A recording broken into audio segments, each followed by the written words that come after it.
Hey guys, we're excited to partner with upcoming YouTuber James Lee of 5149. He's going to explain culture, politics, anything else that needs explaining, and we're really excited about it. Yep, here is his latest effort. Let's get to it. Hey there, my name is James Lee. Welcome to another segment of 5149 on Breaking Points. So a few weeks ago in my debut segment on Breaking Points, I posited that the unsavory behaviors exhibited by corporations are the result of choices and decisions made by people. And those people's choices and decisions are heavily influenced by factors such as education, environment, and incentives. Given that most C-suite executives are MBA trained, we together explored some of the, I would call, perverse ideologies I encountered during my business school education to give you some insight as to why otherwise normal, well-meaning people can make such ruthless, destructive decisions in the business world. So today, we're going to apply that same sort of systemic analysis to examine the underlying factors contributing to the dysfunction of another major institution, one that quite literally governs everyday life in the United States, Congress. Now, I'm sure most of you are aware of the perverse incentives members of Congress are subjected to under our current campaign finance regime as a result of the 2010 Citizens United Supreme Court case, which allows wealthy individuals and big business to contribute unlimited sums of money in support of the candidate of their choice via super PACs and other dark money groups, making members of Congress literally beholden to their donors for their political survival. However, this is far from the only reason for America's congressional dysfunction. There are actually many other issues that fly under the radar without scrutiny, given that members of Congress actually only make up a small percentage of those working on Capitol Hill. What I mean by that is behind every member of Congress in the House of Representatives, there are on average a dozen or so staffers doing much of the heavy lifting behind the scenes. For senators, there could be many more. And this is not to mention congressional committees and special offices like the Speaker of the House, which have their own dedicated staff. So while members of Congress are the ones who ultimately sponsor bills and cast votes on the floor, those actions are all precipitated by work done by staffers whose identities, experiences, and motivations are, the vast majority of cases, wholly unknown to the public. What I think is, a huge blind spot in most people's understanding of Congress, which brings us to today's segment where we will dive into the work of a congressional staffer, as well as the culture, the conditions, the incentives that exist on Capitol Hill, and hopefully together we'll come away with a more nuanced understanding of the dysfunction that plagues Capitol Hill from top to bottom. So I want to begin today's deep dive with this quote. Washington is to advisors, lawyers, and politicians what Hollywood is to aspiring actors, the place to work hard, prosper, and achieve your dream. And that dream, or that journey, of course, starts with getting an internship on Capitol Hill, which could then springboard into a permanent staffer role. The work, from what I hear, of course, is grueling, entails long and crazy hours, but is done with the hope that one day you will form part of a lawmaker's elite inner circle, or perhaps even become one. The responsibilities and priorities of staffer roles vary a little in each office, but generally the structure is as you see on the screen. The Chief of Staff serves as the office number one, managing the policy, communications, and admin departments, while also advising the members on political matters. The policy team researches, drafts, communicates about legislation, and informs the member of Congress on a range of issues before Congress and in committee. The communications team manages media requests, executes a strategy that communicates what the team is doing, and raises awareness about issues important to the members' constituents. The admin team works to keep the office organized and accountable to the members and constituents. So you can actually think of congressional staff as essentially extensions of the members of Congress that they serve. And given the fact that a lot of members are often busy with things like meetings, fundraisers, congressional staffers really do much of the heavy lifting when it comes to the research and drafting of legislation, meaning that they do actually have substantial legislative influence. Professor Jacob Montgomery of WashU in St. Louis and Professor Brendan Nyland of Dartmouth sum this up quite well in their academic paper entitled The Effects of Congressional Staff Networks in the U.S. House of Representatives. Quote, standard accounts of legislative behavior typically neglect the activities of professional staff who are treated as extensions of the elected officials they serve. However, staff appear to have substantial independent effects on observed levels of legislative productivity and policy preferences. Specifically, results indicate that members of Congress who exchange important staff members across Congresses are more similar in their legislative effectiveness and voting patterns than we would otherwise expect. Okay, so this means that long-standing congressional staffers can actually influence to a great degree the members of Congress who they work for. And interestingly, if we look back at a historical example, former President Barack Obama's success as a junior senator from Illinois can be linked to the hiring of Peter Roos, a well-connected and experienced staffer who has worked on Capitol Hill since the 1970s. Referencing the Montgomery and Nyland article once more, quote, when Barack Obama was elected to the U.S. Senate, for instance, he hired Pete Roos, the former chief of staff to Majority Leader Tom Daschle, because of his deep institutional knowledge and connections. Roos played an important role in shaping Obama's legislative career as chief of staff, helping the first-time senator successfully navigate the chamber as a high-profile newcomer and build relationships with influential legislators like Daschle had. I think Montgomery and Nyland's conclusions can plausibly be extended beyond just the senior staff, as every staffer from interns all the way up to the chief of staff play critical and important roles, including setting the direction of policy preferences that contribute to the ultimate effectiveness, or you could say ineffectiveness, of the office. So now that we've established a little bit of the importance of congressional staffers and their role in Congress, let's talk a little bit about the office structure and compensation. At the highest level, how it works is that each member of Congress essentially acts as an all-powerful GM of a small team of workers. Their only major staffing constraint is the set budget they are allocated to staff their office each year, kind of like a salary cap in professional sports. Other than that, they have nearly free reign to hire and fire people as they please, for as much or little money as they please as well. Taking a look at the salary distribution of congressional staffers based on data from 2020, the majority of staffers make between $30,000 and $70,000 per year, which is not a lot relative, in my opinion, to the level of responsibility they bear. But to give even a bit more context, according to Roll Call, a well-known Capitol Hill news source, 13% of congressional staffers make less than a living wage. Wow. In fact, if we zoom in on the subset of DC-based staff assistants, the most common entry-level position on Capitol Hill with at least one in every office, the data is even more astonishing, with 70% of these folks making less than a living wage. And for those making above minimum wage, congressional staffers often make significantly lower salaries than their counterparts in the private sector. Take the role of counsel, which in the vast majority of cases requires a law degree. Compensation has remained fairly flat over the past decade, with the median salary of about $72,000 a year. Now compare that against the average salary of a first-year associate out of law school. According to the NALP, which is the National Association for Law Placement, 2021 Associate Salary Survey report, the overall median first-year associate base salary as of January 2021 was $165,000 a year. There's just no comparison. Although this isn't unique to Congress, there's just more money to be made in the private sector, a topic which we will discuss later more in this segment. But on top of all of that, the work itself, like I mentioned, can be extremely grueling. Quoting an article from Time magazine, it's no big secret in Washington that Hill staffers are poorly paid and overworked. It's not uncommon to see aides working at the Capitol past midnight or chauffeuring their bosses to the airport before returning to a tiny, overcrowded DC apartment. There's also this Instagram account, Dear White Staffers, which kind of functions as a gossip column of sorts, sharing anonymous first-person accounts of lawmakers treating staff poorly. Some horror stories that I've read include multiple staffers claiming that they were required to sign out in order to leave their desks to use the restroom. Another claimed that their pay was docked to tend to their sick child, despite working ample unpaid overtime.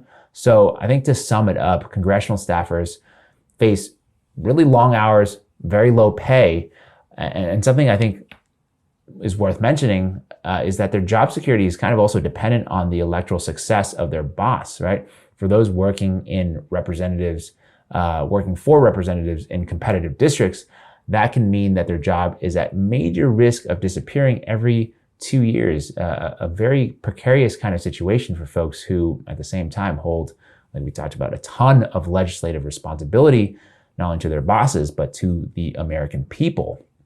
Now, all of this, I argue, contributes to and explains a lot of the overall malaise and dysfunction of America's top legislative body, a body, if we have to remember, whose members are supposed to represent the needs of their constituents, but in practice falls significantly short of that promise, with studies that show the preferences of the average American appear to have only a minuscule, near zero, statistically non-significant impact on public policy.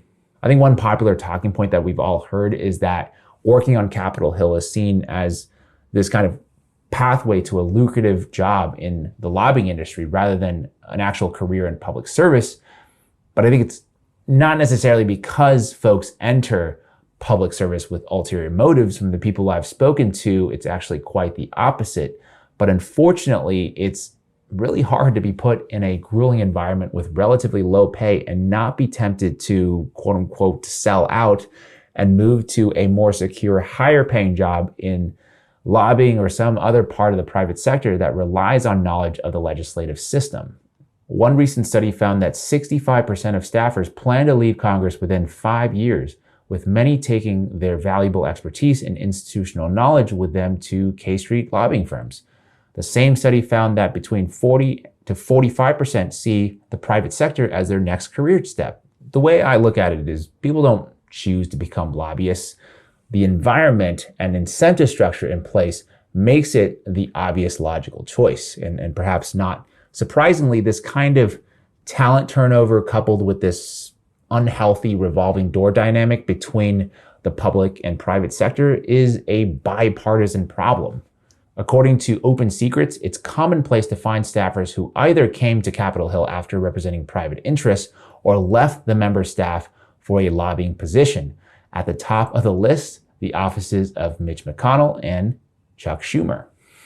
I think there is a subset of people who follow politics and feel that both parties are equally corrupt. And this is definitely a piece of evidence that bolsters that narrative, right? The data shows that the dysfunction is not party specific, but rather institutional. I'll give you another data point according to Issue 1, a cross-partisan political reform group. Quote, too often this dynamic allows experienced lobbyists to run circles around congressional staff with less than a decade of experience. Currently, the average House staffer in a member office has only been in their position for 2.5 years, while the average legislative assistant who advises a member of Congress on key subjects has been in their position for less than 1 year. Veteran lobbyists are simply more familiar with the ins and outs of how Congress works and the politics within each chamber of Congress than junior staff who are fresh out of college or graduate school. I personally talked to a former congressional staffer who was responsible for 8 different policy areas, which in my opinion is 7 too many. I think the reality is you have a bunch of young and relatively inexperienced kids fresh out of college working in Congress with way too many things to do and not enough resources to help them do it, going up against these well-funded special interest lobbying firms.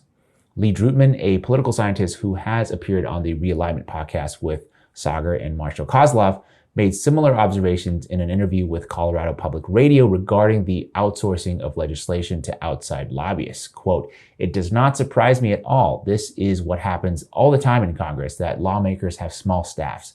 There's a lot of things for them to do, and when a lobbyist comes along and says, hey, we've got a great idea for legislation, and by the way, we're happy to draft the bill for you," a staffer who's, typically overworked, underpaid, and probably in their 20s says, "Oh, great. Well, please, by all means, help us out." And the lawmaker says, "Sure. Well, this is something that I can introduce and then take credit for. So great, win-win." Well, at least from their perspective. Now, I guess the concern is that, are these folks actually thinking through these issues? Are they thinking through what's best for their constituents, or are they just doing what's easiest? And that is an important point. We continue to see a trend of privatizing public sector goods in the name of efficiency or the notion that businesses can do better than the government. And in this case, sure, we're going to be able to save some money on the salaries of congressional staffers and we can hire less of them. But the outcome can be nothing but asymmetric in that some interests will be better and more effectively represented than others, with public interests being discarded easily in favor of well-funded special interests. And I'll give you an example of this. We all remember the first coronavirus bill that passed in 2020, the $2.2 trillion CARES Act. It was reported in roll call back in April of 2020 that major passenger airlines spent about $9.5 million on lobbying last quarter, coinciding with the passage of the federal aid package in the wake of the coronavirus pandemic. That was 1.6 million more than the same period in 2019, according to an analysis of quarterly lobbying reports. You can probably guess what the result was, right? In that bill, the CARES Act, the airline industry received $61 billion in federal funding via grants and loans, no strings attached for the most part, because they had the benefit of powerful lobbyists writing custom legislation on their behalf. Now compare that with the Paycheck Protection Program for small businesses, which was woefully underfunded and plagued by bureaucratic issues, making it very difficult for small businesses that needed the help to get that help in a reasonable amount of time. So the effect we see today, no airlines went out of business and the recovery has been fairly swift, with many doing better than they were doing before, while small businesses have been decimated in the last 18 to 24 months and many continue to struggle. Now let's move on to another big problem on Capitol Hill, which ironically is representation. Here's the situation we're dealing with. Like we talked about before, working in Congress is seen kind of as this springboard for many greater things to come, but the compensation is extremely low, with many young staffers making below minimum wage. So in this environment, who can afford to take these jobs? Well, it's going to be the children of wealthy and affluent families who have the financial privilege to essentially subsidize the low pay offered on Capitol Hill in exchange for undoubtedly an impressive line item on their resume.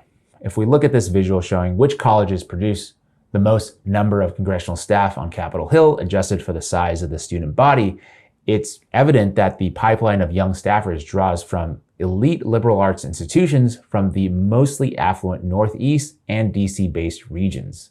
So if you're working class, you basically have no shot. And even if you're lucky enough to make it on Capitol Hill, you've got to decide now at this point whether or not it's worth it to play the game, which has, like we talked about, huge implications on the efficacy of our democracy. Taken all together, I hope you can see why improving conditions for congressional staffers is so important and why the status quo is wholly inadequate. So what can we do? Recently, after pressure from Congresswoman AOC and other progressive members, the House of Representatives increased the Member Representational Allowance, the MRA, which comprises congressional staff budgets, by 21%, giving a huge boost to many staffers' salaries. Now that of course is positive, but to give some context, even with that boost, the budget is still lower than what it was back in 2010, adjusted for inflation. And like we talked about before, each member of Congress is kind of like a GM of a sports team and can choose to allocate and use the funds as they see fit. And there's no oversight mechanism in place to make sure that the funding even goes into paying congressional staffers. Another promising development is a scrappy unionization effort bubbling up in recent months. Quote, on a Thursday afternoon in February, as many members of Congress were flying back to their districts, 11 Democratic House staffers convened for a secret meeting on Zoom to discuss their plan to unionize both chambers of Congress for the first time in history. The staffers, who represent the as yet still aspirational Congressional Workers Union, the CWU, have two goals. The first is to get both the House and Senate to pass resolutions granting them legal protections to unionize. The second is to leverage the power unionization would provide to improve their lot. Quote, it's a privilege to work here, says one staffer on the Zoom call, but it shouldn't be a privilege to earn a living wage here. I think that's a sentiment that we can all empathize with, and something kind of interesting and important that I want to point out that I found out during my research is that while federal labor laws protect most U.S. employees' labor organizing activities, Congress actually exempted itself from its own legislation, which leaves Hill staffers without formal legal protections, meaning, for example, they have no protections against employer retaliation. However, I think the fact that there is a unionization effort is very encouraging. It shows that the staffers are fed up with long hours and subservient wages and are ready to organize formally against their bosses. But I think perhaps more importantly, organizing to save the integrity of our legislative body. Because ultimately, we should view Congress the same as any other enterprise, meaning that you get what you pay for. If we want a Congress that is capable of serving the American people, we must be willing to invest in that institution by properly and fairly compensating all congressional staff in the same way that special interest lobbying groups are not afraid to invest top dollar in acquiring talent to further the issues that they care about. I hope you enjoyed this breakdown about the inner workings of Congress and the legions of underpaid and overworked staffers. If you'd like to know more about this topic and many others, please check out my channel 5149 with James Lee on YouTube, where I release weekly videos relating to the intersection of business, politics, and society. The link will be in the description below. Of course, subscribe to Breaking Points, and thank you so much for your time today. Cable news is ripping us apart, dividing the country, making it impossible to function as a society, and making it impossible to know just what is true and what is false. But the good news is they are failing and they know it. That is why we're building something new, a new mainstream, a healthier one, something more trustworthy, something that we are going to need in one of the most pivotal times in American history. We are building up here for the midterms, for the upcoming presidential election, but we need your help. So if you can help us out by becoming a premium member today at breakingpoints.com, we're trying to change America for the better and the entire world. So what are you waiting for, guys? Go to breakingpoints.com and sign up and help us build a new mainstream.